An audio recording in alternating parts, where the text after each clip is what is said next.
Good day, everybody. I'm so happy to be here to present this case that is very close to my heart.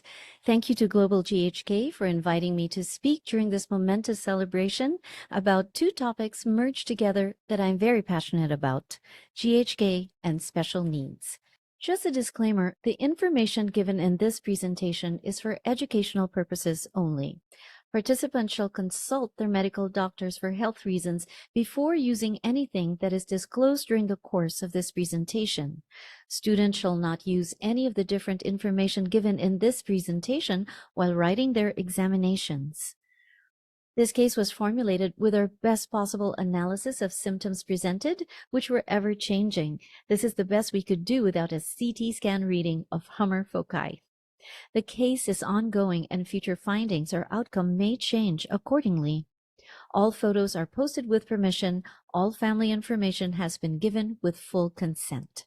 Since it is Dr. Hummer's birthday on May 17, I'd like to take this time to acknowledge him and be grateful for his incarnation as it has led to the discovery of a lifetime. Thank you, Dr. Hummer, for your life's work. We promise to make good of it and to uphold your legacy for generations to come. Happy birthday. I'm ELi Abela, and I lead the biohacking and GHK movements in the Philippines. Both together will empower humans to be in control of their biology and to truly be the sovereign human beings that is our birthright. I believe that the upgraded human will be a reality, not just a possibility.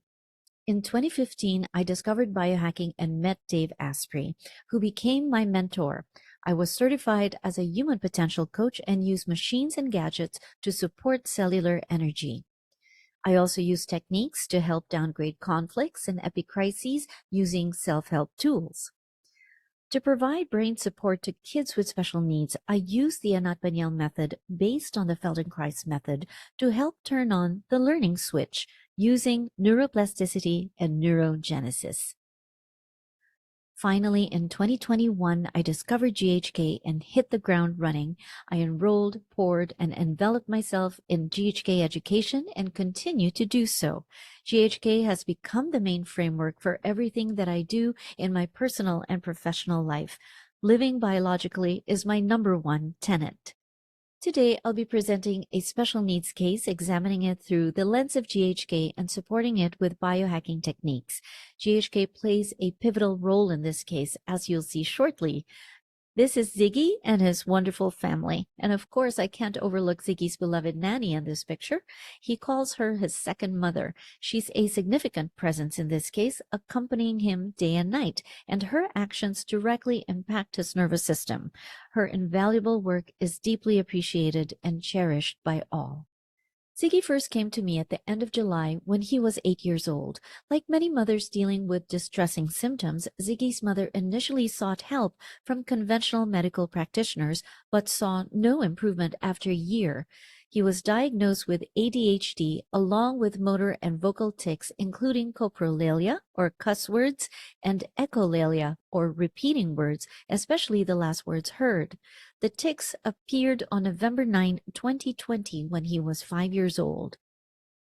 This case study represents the period between July 19, when Ziggy's mom and I sparked the conversation around helping him, and May 11, 2024. It is an ongoing, flourishing, and developing case, and we are excited to see more shifts and transformation in all areas. I will be presenting the biological conflicts and constellations. I will also present symptoms of healing phases and epicrises. I'll present how I came about the biological solutions and other ways to support the whole family's nervous system. And of course, how Ziggy shifted in behavior over the course of 9 months. As soon as I'm presented with a special needs case, I apply the GHK lens. After much investigation with the mother, I have discovered several conflicts. The motor cortex constellation is the primary one that matches this picture, along with the flying constellation. It certainly looked like ADHD, and there may be some presentations of it in his earlier years due to the conflict content of separation from the mother, but she came to me with a picture that more fully matches this constellation. In this case, it involved the laryngeal muscles and the bronchial muscles for the double territorial fear conflict that make up the flying constellation. The motor cortex constellation prompts hyperactivity and a need to move, resulting in restlessness, fidgeting, or rocking. Accompanying the constellation are the possible presentation of vocal, motor, facial tics, and bruxism or jaw tics. The active conflicts land on both the right and left hemisphere, with the brain relays on the motor cortex, thus launching what we call a constellation. Muscle contraction is regulated from the motor cortex, located in the temporal lobe. Muscle contraction is all about generating kinetic energy to move the body. Thus, the distinguishing aspect of the conflict related to the skeletal muscles is the additional distress of not being able to move, or the perception of not being able to escape, not being able to react, feeling rooted to the ground or petrified, or feeling stuck or not allowed to move. Ziggy, being left-handed, had his first conflict land on the laryngeal muscles on the left side motor cortex on the feminine hemisphere, right on Broca's area where vocal tics originate, and the second conflict lands on the bronchial muscles on the right side masculine hemisphere to complete the flying constellation. The skeletal muscles have two control centers in the cerebrum. The trophic function of the muscle responsible for the nutrition of the tissue is controlled from the cerebral medulla. The contraction of the muscles is controlled from the motor cortex and part of the cerebral cortex. The skeletal muscles play a big role in this constellation, which are controlled by the motor cortex. When we speak of muscles, we think of kinetic energy needed to move the body or put the body in a state of action. The conflict of the muscles would therefore be not being able to move or not being able to be put in action, a feeling stuck either because you're not able to or you're not allowed to. Facial muscles are a self-devaluation, losing face involving a loss of status, reputation, respect, honor, prestige, or dignity, often accompanied by feelings of disgrace, humiliation, and shame. It can also include being exposed and feeling ridiculed, foolish, or stupid. The neck muscles are a self-devaluation of not feeling smart enough and also not being able or allowed to move or turn the head. The biological conflict of the jaw muscles is a self-devaluation conflict of not being able or not being allowed to bite an opponent or a bigger dog, such as a competitor, a colleague, a classmate, teacher, family member, parent, neighbor, or figuratively, it can also be not being able to say something or express oneself. The scare-fright conflict affects the left feminine hemisphere, targeting the laryngeal muscles on the motor cortex and or the laryngeal mucosa. A specific manifestation of this conflict is the speechless with fear conflict tied to the Broca center. This condition arises from acute fear, particularly affecting females. For individuals who are biologically left-handed, conflicts undergo a shift in hemisphere. In the case of left-handed males like Ziggy, the first conflict lands on the left feminine hemisphere, while for left-handed females, it lands on the right masculine hemisphere. Despite being male, Ziggy's first perceived conflict is still territorial fear, though it lands on the left feminine hemisphere due to his handedness. Territorial fear involves conflicts in the right or masculine hemisphere affecting the bronchial muscles and or the bronchial mucosa. This conflict stems from a perceived threat to one's territory, spanning familiar spaces like home, work, or school, as well as broader environments such as cities or countries where one resides. It encompasses concerns for personal safety and community well-being triggered by various events such as physical abuse, workplace bullying, accidents, or frightening diagnoses. Children may experience it through punishment, exposure to scary stimuli like scary movies, or witnessing an adult panic. Even before birth, during maternal distress, or a difficult birth. This fear also extends to loved ones' well-being, including fears of losing a partner or family member or coping with a serious illness. The flying constellation offers an escape from reality, allowing individuals to rise above the conflicts, to manage underlying fears, and it is crucial for those facing extreme terror or trauma to cope and survive. This constellation involves the laryngeal and bronchial muscles and/or laryngeal and bronchial mucosa, ectoderm germ layer, and the cerebral cortex. Ziggy's experiences of punishment from a young age, including physical discipline and verbal punishment, shaped his psyche.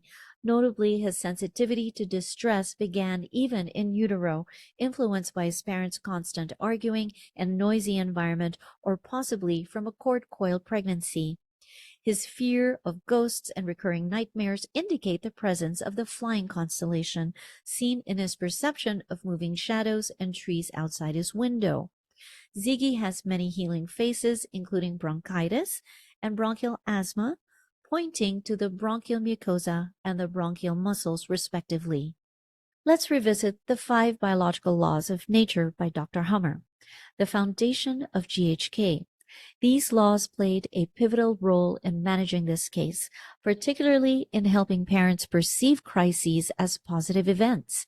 Despite experiencing numerous epicrises and intense healing phases, understanding the significance of these processes lifted their spirits during the most challenging times. They grasped that healing was a gradual process that required patience and time. In Ziggy's case, the second biological law proved invaluable. Understanding that the healing phase always entails conflict resolution enabled his mom to identify and address underlying issues, helping mitigate the intensity of healing episodes. Similarly, the fourth biological law highlighting the role of microbes in healing was enlightening. Viewing severe epicrises not as infections, but as integral to tissue repair, reframed the mom's perspective, fostering a more constructive approach to these challenging phases. The fifth biological law, the quintessence, served as a beacon of reassurance. It helped alleviate her fears and despair during severe healing periods, reminding her that every aspect of the process, no matter how daunting, serves a meaningful biological purpose. An overview of the first biological law of nature needs to set the tone of this study. Cancer is a replenishing process. A senseful biological special program, also known as disease, stems from a Dirkhammer syndrome, or DHS, the moment of trigger, and it is experienced as acute, unexpected, isolative, and caught off guard, and it affects the psyche, brain, and related organ simultaneously. The conflict's nature dictates the affected organ and the brain region controlling this SBS. We can see more common SBSs listed on this page, and you'll begin to understand that each organ has its own brain and its own language. When people tell me what cancer they have, more often than not, I already know what's going on in their lives. The psyche, brain, and related organ form a unified organism functioning synchronously. It happens beneath our awareness, and we call this the moment of the conflict shock, the biological conflict, or in GHK vernacular, the DHS, or Dirkhammer syndrome. The motor cortex constellation prompts hyperactivity and a strong urge to move, leading to restlessness, fidgeting, tapping, leg swinging, pacing, weaving, tongue rolling, rocking, and the like. A constellation indicates two active conflicts on both brain hemispheres, and in this particular case, we have the constellation activated by active conflicts in the laryngeal muscles on the left hemisphere and the bronchial muscles on the right hemisphere. The constellation can also present with motor, facial, vocal, and jaw-related tics around the skeletal muscles with a self-devaluation conflict of not being able to move the muscle. The intensity of hyperactivity correlates with conflict intensity, and it is the antidote to the distress of feeling stuck by encouraging hypermovement, which reduces the anxiety around stuckness. In psychiatry DSM-5, this persistent urge to move is labeled as hyperactivity disorder. Germanische Heilkunde, or GHK, helps us understand why more children exhibit this behavior in today's society. It isn't due to sugar intake, but rather feeling trapped, whether in daycare, school, or challenging family situations. The schooling system is not designed for boys. It is more suited for girls. Nature gave boys 40% more muscle mass, and 75% of that is located in the upper body, indicating that they are meant to be active and move around. However, our schooling system requires that boys sit still, which contradicts their natural inclinations. Boys and girls learn in very different ways, necessitating distinct approaches for each. This mismatch in the educational system can lead to future problems. Parents, I know you don't want to hear this, but gaming is the only way that motor neurons get activated in boys nowadays. So unless you're taking them outside to roll, climb, jump, and run daily, the games sometimes are better than nothing. We already explained the flying constellation in the earlier slide as a survival mechanism that allows one to levitate or rise above conflicts. When Ziggy came to me, he was already 8 years old, and he is biologically left-handed. The first thing he did was run around my studio 5 times. He had boundless energy. Thanks to his mom, we know that the second DHS landed on November 9, 2020. And this is so key because it makes it so much easier to investigate what happened right before and will give us an idea of his sensitivities. He came to my studio displaying vocal, motor, facial, and jaw tics, and sometimes they would rotate in presentation. 1 week they're all there, 1 week one is not. These are associated with the laryngeal and skeletal muscles. The conflicts and constellations have been morphing and evolving for 3 years. The constellation involves both the laryngeal and bronchial muscles for the flying constellation. And as a left-handed boy, the first conflict lands on the left hemisphere or the laryngeal muscles, then the second conflict sits atop this on the bronchial muscles of the right hemisphere. Broca's area sits on the motor cortex right where the laryngeal muscle relay is, and this is the relay from where the vocal tics originate. The second conflict landed on the bronchial muscles, and the biological conflict is a territorial fear, and the motor tics are associated with the skeletal muscles. This is how we complete both the motor and the flying constellation. When we review the first biological law of nature, it is important to understand and remember the acute, unexpected, and isolative and caught-off-guard criteria of a conflict shock. The motor cortex constellation biological conflict content is a motor conflict of feeling stuck.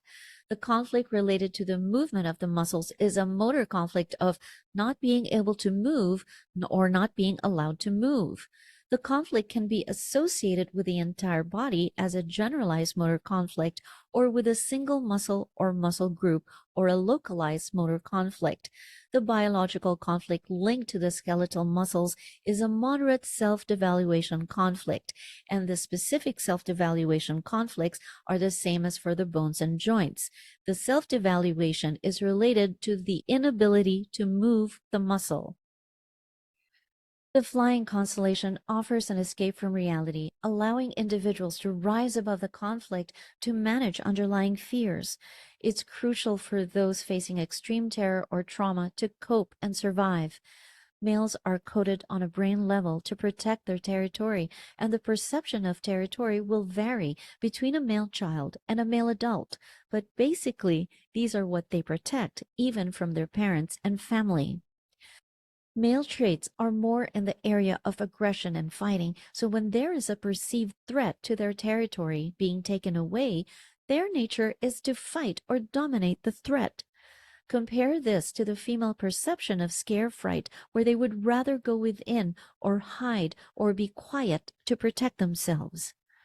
A male who is not allowed to move or shout to defend one's territory can land a conflict in their brains, as this goes against their nature. The most dangerous animal is an animal in fear. If you are encroaching upon their territory, first they will crouch to warn you. If that's not enough, then they will use their vocal cords to bark or growl. If that's not enough, then they will use their muscles to dominate you. And so you might imagine Ziggy as a child who has a double territorial fear conflict, or the flying constellation, as a left-handed male involving first the laryngeal and the bronchial muscles, and along with the skeletal muscles for the motor conflict. He was frozen with fear and could not move. Thus, hyperactivity is the antidote to this perception of feeling stuck. He wanted to defend himself, but he couldn't. The relay ended up on the brain relay for the laryngeal muscles as a left-handed boy, and vocal tics are the antidote to what he couldn't voice out in defense. As part of his male nature, he would have wanted to be aggressive to protect himself, but he couldn't. And you could say that the motor tics are frozen movement trying to shake itself back into motion. And all this comes from a self-devaluation of some sort. Facial tics are a low self-esteem stemming from losing face due to shame, guilt, and humiliation, and the jaw tics are a self-devaluation of not being able to bite back a bigger dog. And now let's look at Ziggy's first presentation of tics on November 9, 2020. There were no videos caught of the vocal tics at that time, but they have really morphed into different forms, shape, and content as well.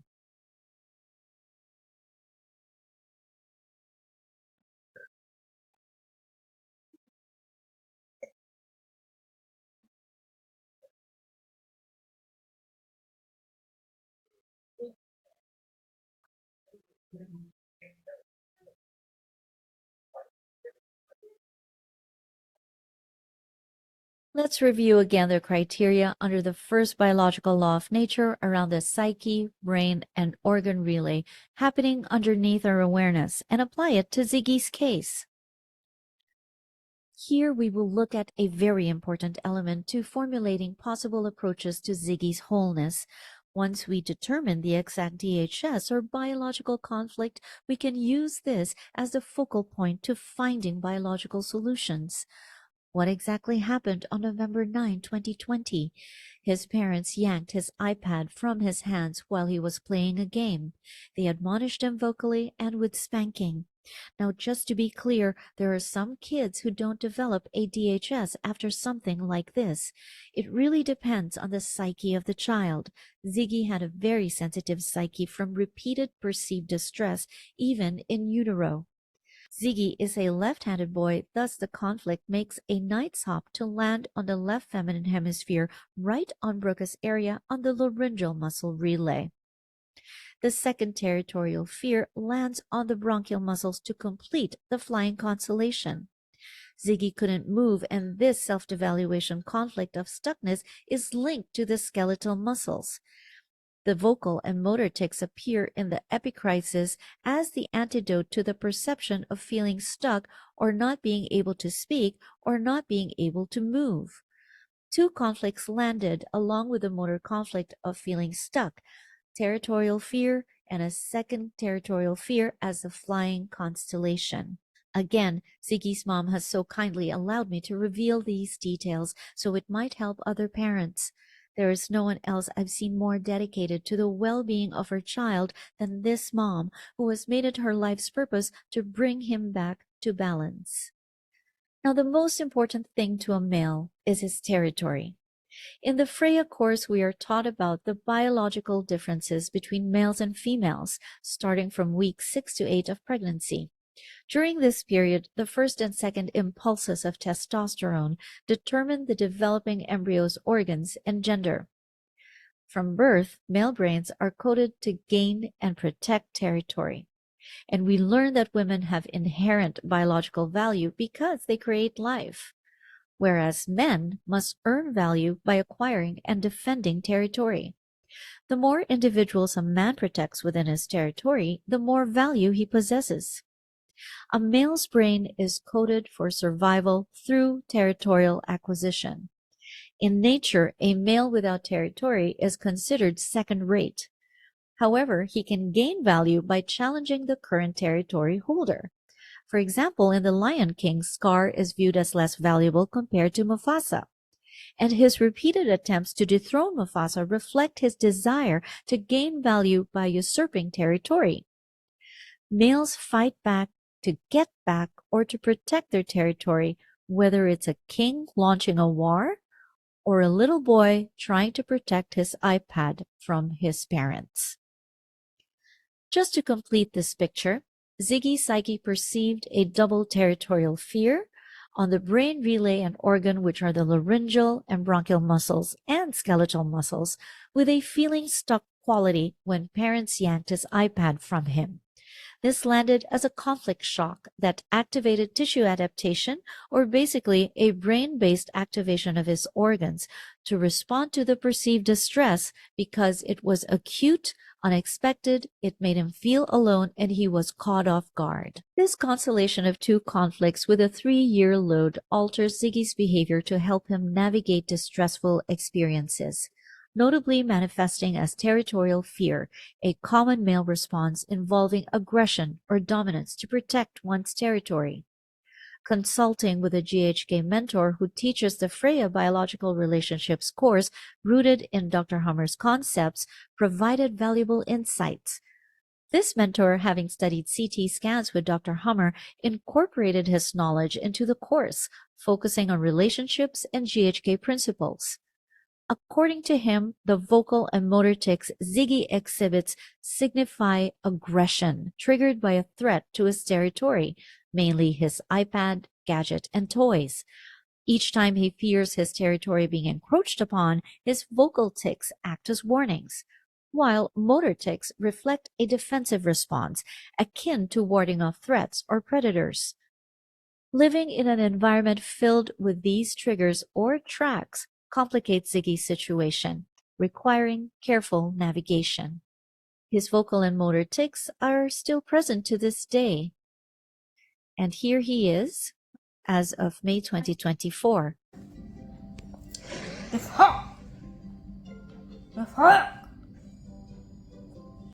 That's hot. That's hot. No, 86%. A 90.6%. Though they are still present to this day, they have greatly decreased in frequency and intensity, and now there is a very clear pattern as to when they present. But imagine this presentation including grunting and shouting 10 times in frequency and intensity. It was that way when I met him in July 2023. Here are some of the tics that Ziggy displayed when he came to see me.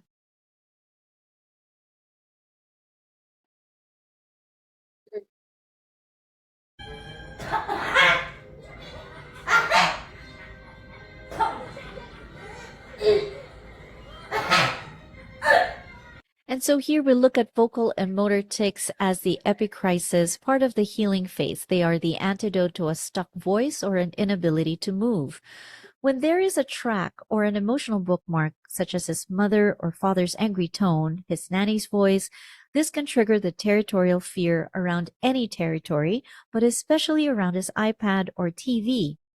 When his psyche can breathe a sigh of relief, the epicrisis in the form of tics come out as part of the healing phase. And this can occur many times in a day and make this occurrence feel like a chronic condition. Though in Germanische Heilkunde, or GHK, there is no such thing as chronic, when it is really just a hanging healing of a conflict that recurs every day. And this is what makes it pretty tricky. Ziggy's GHK profile includes daily rhinitis, bedwetting since birth, and occasional night terrors, though less frequent than in toddlerhood. He also prefers not to sleep alone, often needing an adult present. It's important to note that experiencing conflicts and constellations is common for everybody. Just as we encounter the flu or common cold, we also face emotional ups and downs, messy moments, and occasional intense feelings. These experiences shape us and offer insights into our lives.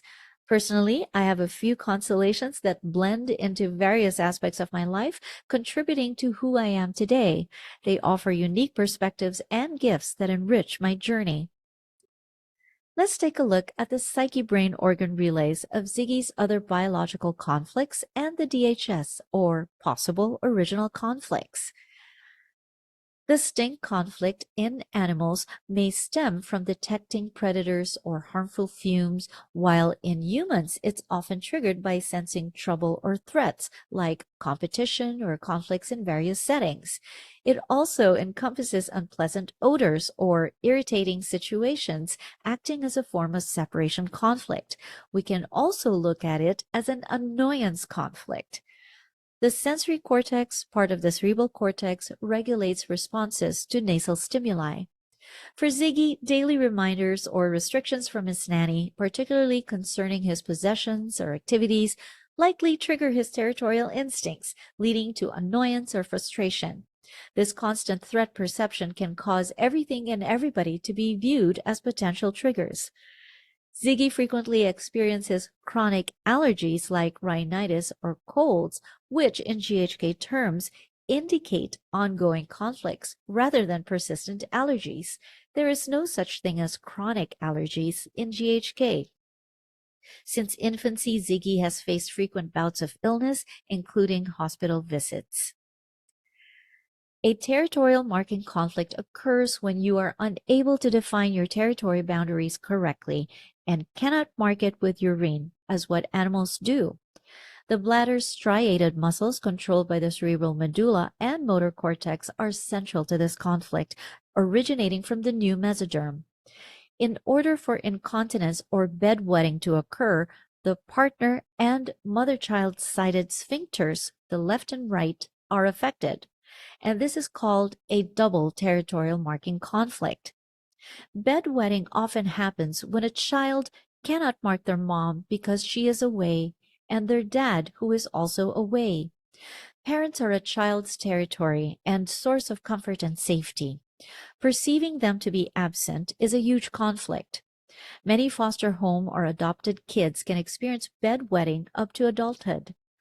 Ziggy was also placed in a crib and in his own room from birth. He is also afraid of the trees outside and perceives them to be moving. Being in his own room makes him scared and wants mom and dad's protection. Ziggy does sleep with his nanny, but it is not enough to give his psyche comfort. It's become a long-standing perception of not being able to mark his parents due to a lack of bonding and connection and other events. This happened from birth and continual traumatic experiences involving punishment. We already explained the flying constellation in the earlier slide as a survival mechanism that allows one to levitate or rise above conflicts. In formulating a recipe of protocols for Ziggy and his family, we need to understand the nature of his constellations and conflict. 95% are located in the cerebral cortex, which addresses brain relays around territorial and separation conflicts. In GHK, there is a brilliant and super important component to SBSs, and this is the concept of tracks. What are they? Emotional bookmarks, psyche alarm triggers, sensory impressions recorded by the brain through the senses during a perceived distressful event. What you see, hear, feel, touch, taste, and smell. And you could look at it as a reference file for your survival. Once you are exposed to it, your psyche rings the alarm to say, hey, the last time you were exposed to this, you were in danger. Whether that's a literal or perceptual danger, the brain doesn't know the difference. Throughout this case, we've identified Ziggy's tracks: seeing, hearing, feeling angry mom, seeing, hearing, feeling angry dad, seeing, hearing, feeling overbearing nanny, outside noise like a barking dog and car horns. Food can also be a track for many, and in fact, there is rarely a real food allergy. There is only a track that the food reminds the person's psyche of a past distressful event. There can also be smells, though Ziggy was always ridden with the figurative annoyance conflict and hardly smelled well. School was a huge track, but we figured it was that he was forced to not play his iPad because of it, and he actually loved school. However, what takes the cake in terms of tracks is his most precious territory, his iPad. For Ziggy's territorial conflicts, his heaviest tracks are, well, for the motor cortex constellation, the main track is the iPad, as this is the territory that he fears to lose. We have secondary tracks of his DHS, such as angry mom, angry dad, his pushy nanny, as their energy warns him that they might grab his iPad from him again. Of course, I have to qualify the track as angry mom and angry dad, as this was their state when the DHSs landed. For some time, mom and dad were tracks no matter whether they were angry or not. But our work together has made this aspect much better for Ziggy's psyche. For the flying constellation, we have mom and dad from perceived distressful experiences in his much younger years. For the territorial marking conflict, we also have mom and dad being away, perceived because Ziggy had his own room since infancy. Remember, it needs to be a double marking conflict for bedwetting to occur.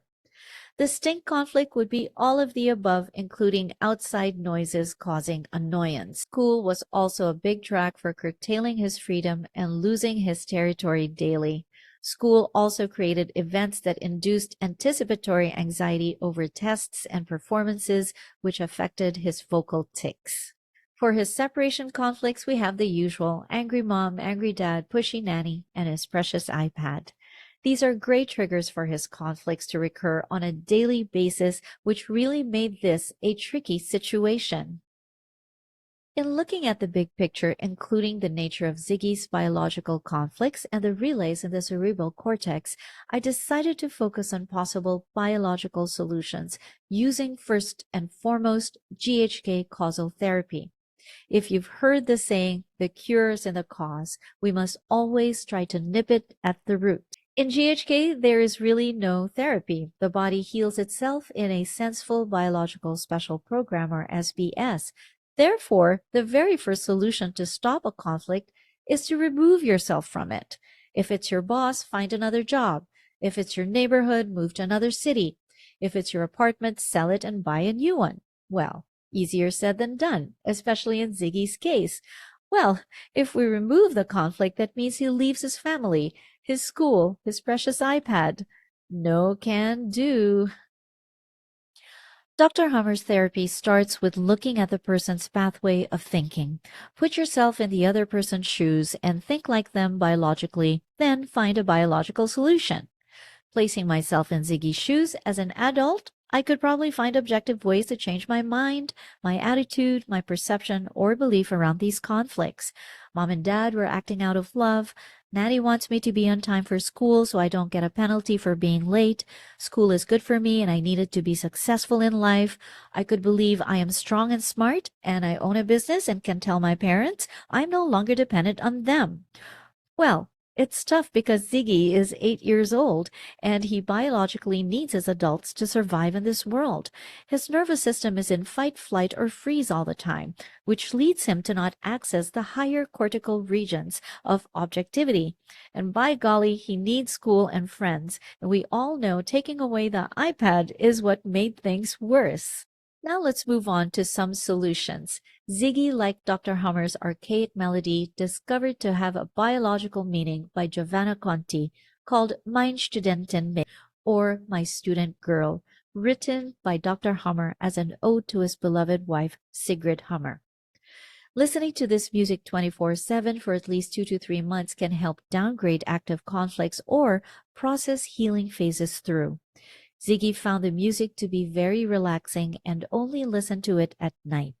When we review the first biological law of nature, it is important to understand and remember the acute, unexpected, isolative, and caught off guard aspect of the first biological law.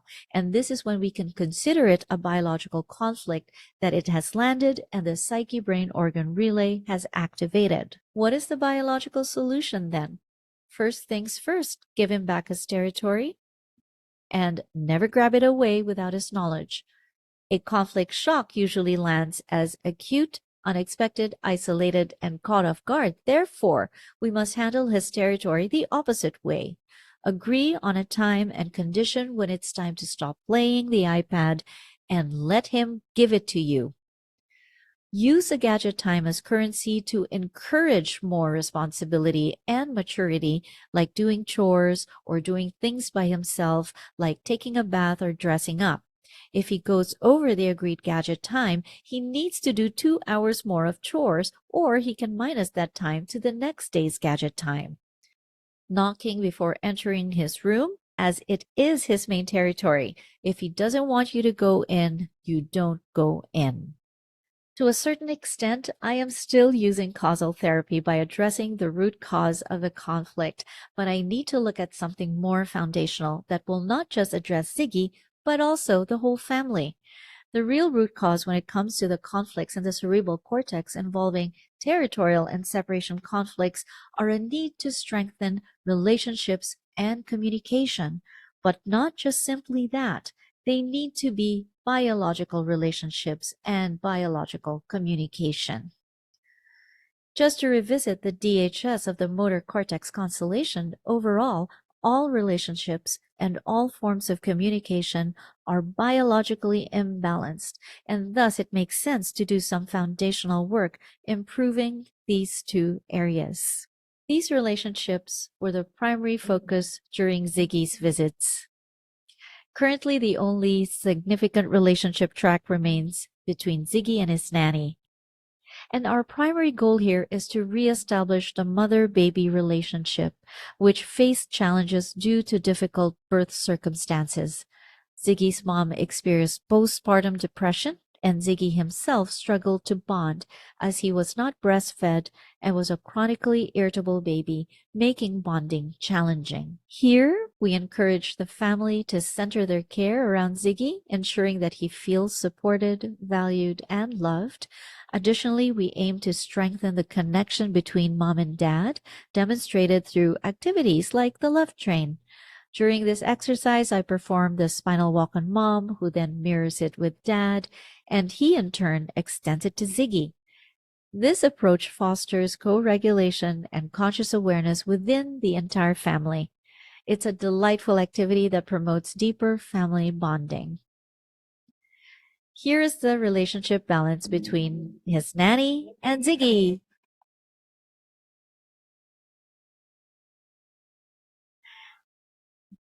Basically, we tried to clear their allergies towards each other, but we needed to repeat this procedure several times on this journey, as these two love to trigger each other's irritability and anger. Ziggy's healing is tied to the intensity of conflict shocks, suggesting that his nervous system is not adept at self-regulation. Training his family's nervous systems collectively could shift the home's energy. High vagal tone aids automatic self-regulation, which is crucial during acute, unexpected, caught off guard, and isolative distress. To reiterate, this is not officially endorsed by GHK. These are some modalities also not endorsed by GHK that I use to support the sympathicotonic phases of conflicts and epicrises, or the acute fights and arguments at home or school. For communication, I use techniques from PSYCH-K that helped build rapport and balance subconscious distress or figurative allergies towards each other.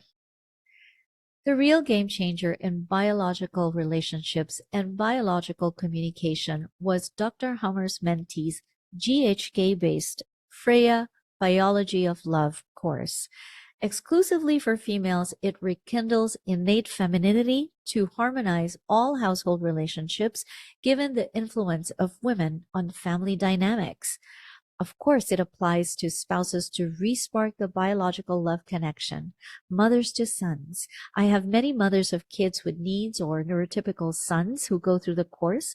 Daughters to fathers. It also applies to brothers and male friends, to male colleagues and bosses. It doesn't matter if you're not or no longer paid monthly visits, as it applies to the young and the young at heart. The policeman, the baker, the grocer. I think you get my drift. Being a biological feminine is a real superpower. Freya maintains polarity in relationships through brain-based communication.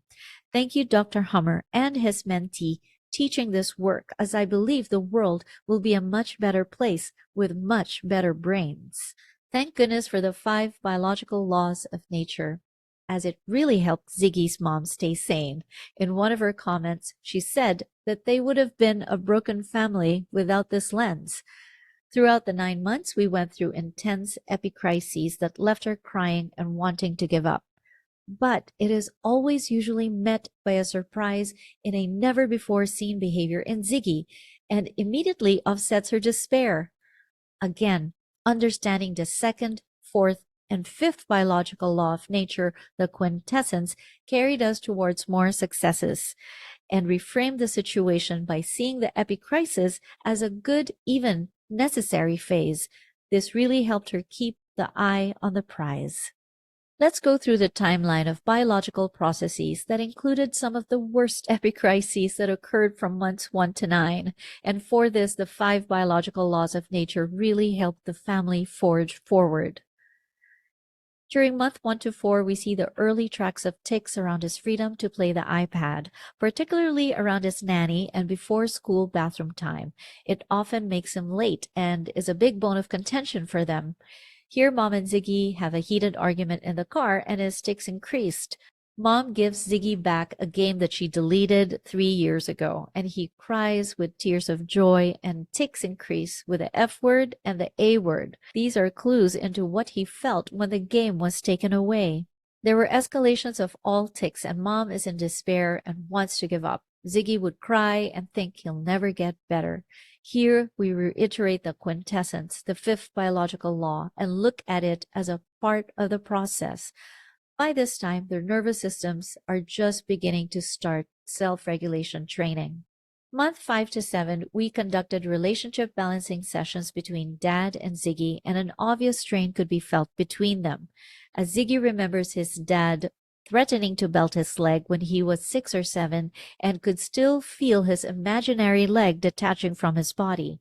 Dad apologizes for this and Ziggy accepts it. Mom is also so exhausted but understands that the tics are part of the epicrisis and needs to release.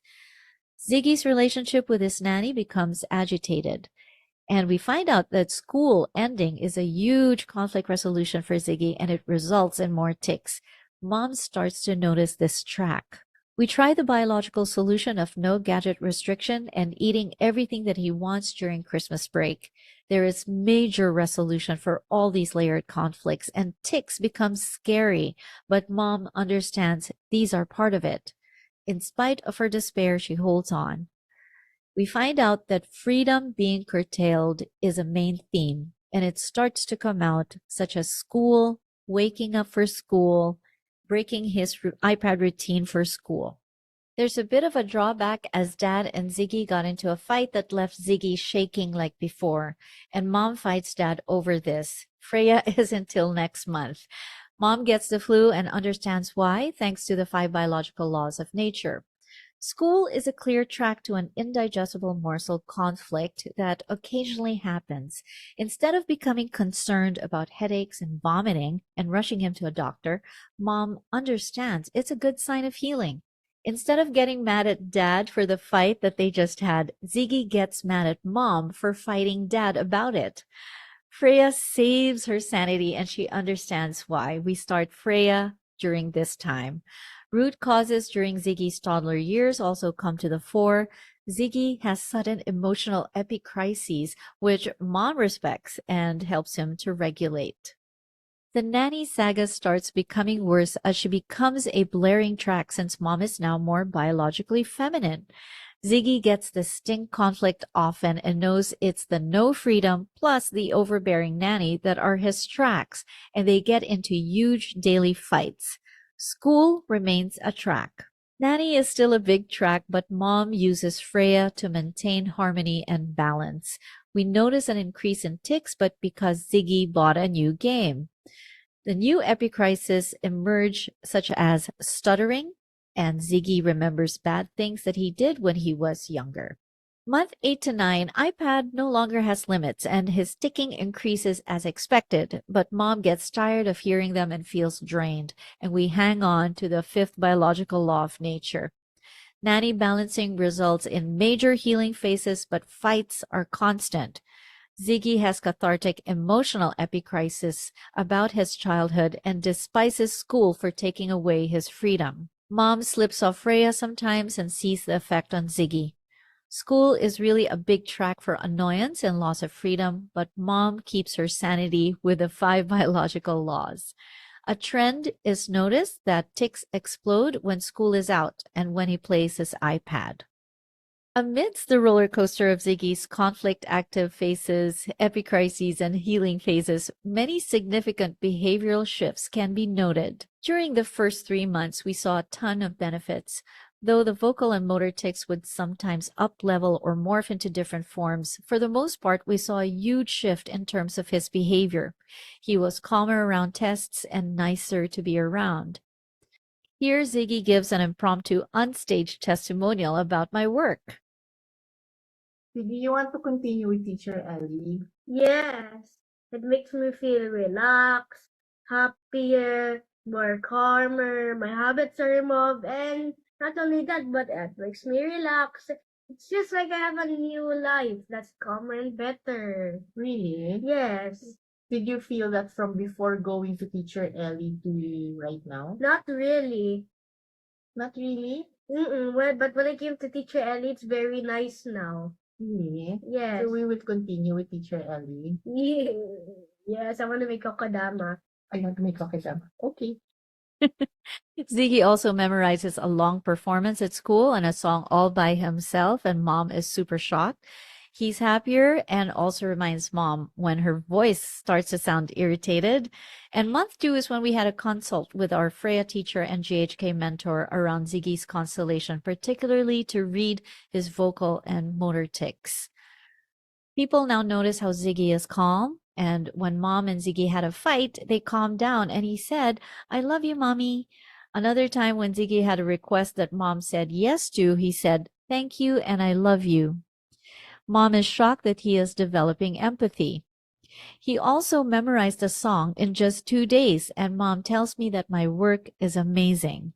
After implementing the iPad versus chores exchange protocol to develop responsibility, he uses the iPad for only 30 minutes. At this point, we didn't think we'd ever see the day. He also asks Mom to print out his rules and tracks how much he earns for the chores. He takes a bath and dresses himself up with a little assistance. Ziggy hugs Mom more and finishes the quarter top 6 in his class. He also performs a number with so much confidence, which shocks Mom, and some days he doesn't even pick up the iPad. Ziggy couldn't color last year, but now he's starting to draw. He sticks to the iPad limit and suddenly came home with a second place spelling bee certificate. Month 5 to 7, he politely asks for more gadget time and has no more tantrums. He also thanked his big brother for helping him, which touches Mom's heart. Ziggy chooses to do schoolwork instead of his iPad so he can pass it early. Ziggy becomes more attached to his big half-brother. Mom says she's excited for the future in spite of the tics increasing thanks to the 5 biological laws of nature. Ziggy is more helpful at home, opening the gate for his dad when he arrives in his car. He also says good morning now, and the household is much lighter and happier. And Mom is asking, who is this kid? Ziggy tells Mom he'll miss her when she goes back to work after Christmas break. Ziggy also teaches himself jingle bells on the ukulele. He asks for a chores list that he can follow, and Mom notices a pattern in the tics and confirms that they aren't just random. Freya starts for Mom. This is month 5 to 7 still. Ziggy takes his own bath all by himself, and the whole house is super chill because Mom is doing the Freya concepts. Ziggy starts to paint. Mom realizes that she is a track for Ziggy. Mom uses Freya to soften her communication with Ziggy's dad and with Ziggy himself. Vocal tics are sometimes non-existent as Freya addresses Ziggy's perception that Mom is always mad at him and she is always mad at Dad. Let's take a look at Ziggy teaching himself a Taylor Swift song.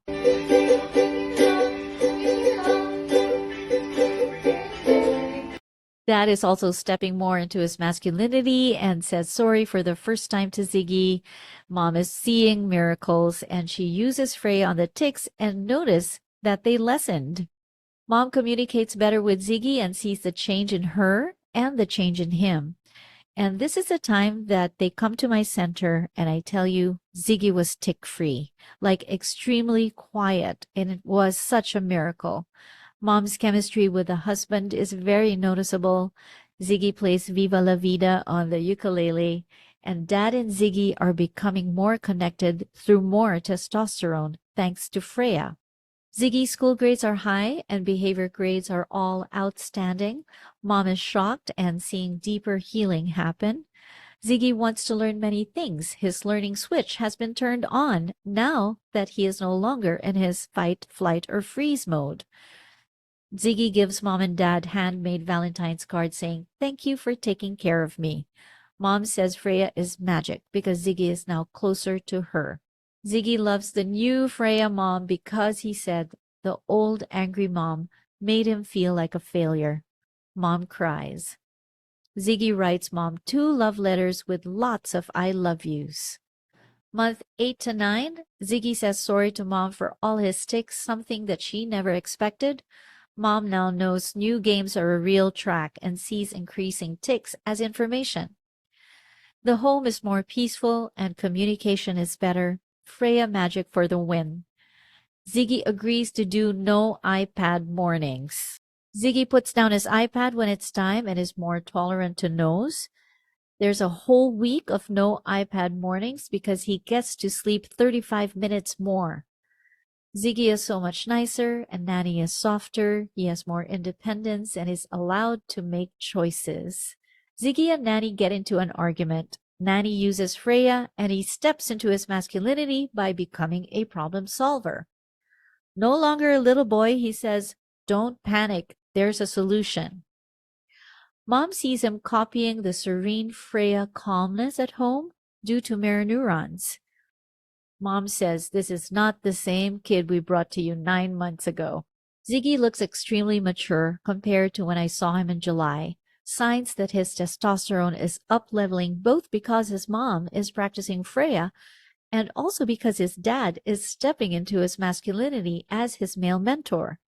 Mom often tells me, "Who is this kid we brought home from your center?" Ziggy comes home with 7 behavior awards this year and finishes top 8 of his batch. And this was really impossible last year. He carries groceries and joins them so he can buy what food he wants to eat. He is very conscious about his own strength, how he looks, his muscles, and he is starting to wear cologne. A huge milestone is that he decided to stop wearing diapers suddenly for bedwetting, and a miracle happened. He stopped bedwetting after 9 years. The territorial marking conflict has resolved. Thank you, Dr. Hummer, for the 5 biological laws of nature. This case would have presented in a much different direction if it were not for GHK. The family would not have continued therapy with me if we didn't set the foundation for his progressive healing using the 5 biological laws of nature. Ziggy has caught up with his arrested maturity and is now coming into his own. We are confident he will enter puberty normally as expected, as a biologically appropriate masculine, just like nature intended.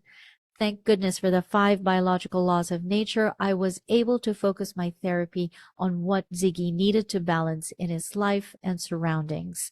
The parents might have given up if they weren't aware of Dr. Hummer's work once they go through severe epicrises.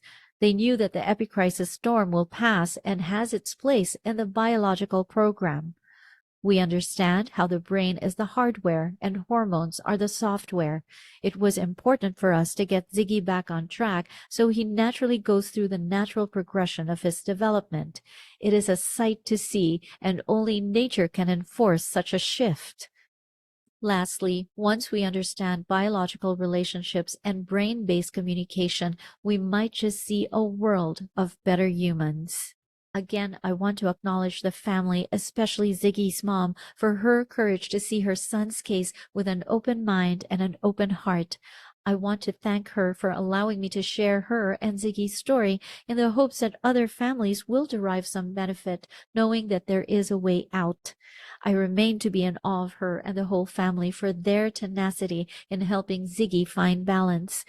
We are optimistic that Ziggy's tics will downregulate as he gains more maturity and responsibility and simply resolve his sensitivities around territory. For now, we are enjoying seeing him transform into a brilliant human being. Lastly, I wanted to conclude that our relationships and communication with each other hold the key to a better world. Through the GHK lens, we understand how conflicts are created. Let's use GHK as a platform to nurture better relationships, first with ourselves and then with our loved ones, but especially our children, who deserve to be born in a world that is safe, peaceful, and full of wonder. Let's foster more effective biological communication so that we harmonize and balance relationships with everybody on the planet, male or female. Gandhi said it best. Be the change you wish to see in the world. Being a better human is not just a possibility, but a reality, especially when we live biologically, following the biological laws of nature. And let's make a promise, and that is to always strive to improve ourselves through the knowledge of GHK. So not only do our children grow up to become better humans, but also their children's children. Thank you so much for listening to this talk, and I extend my gratitude to Global GHK for providing the opportunity to honor Dr. Hummer on his birthday. And I encourage everybody to learn about GHK while you are healthy. For more information, visit Global GHK, which offers several convenient ways to begin your learning journey. Have a wonderful day.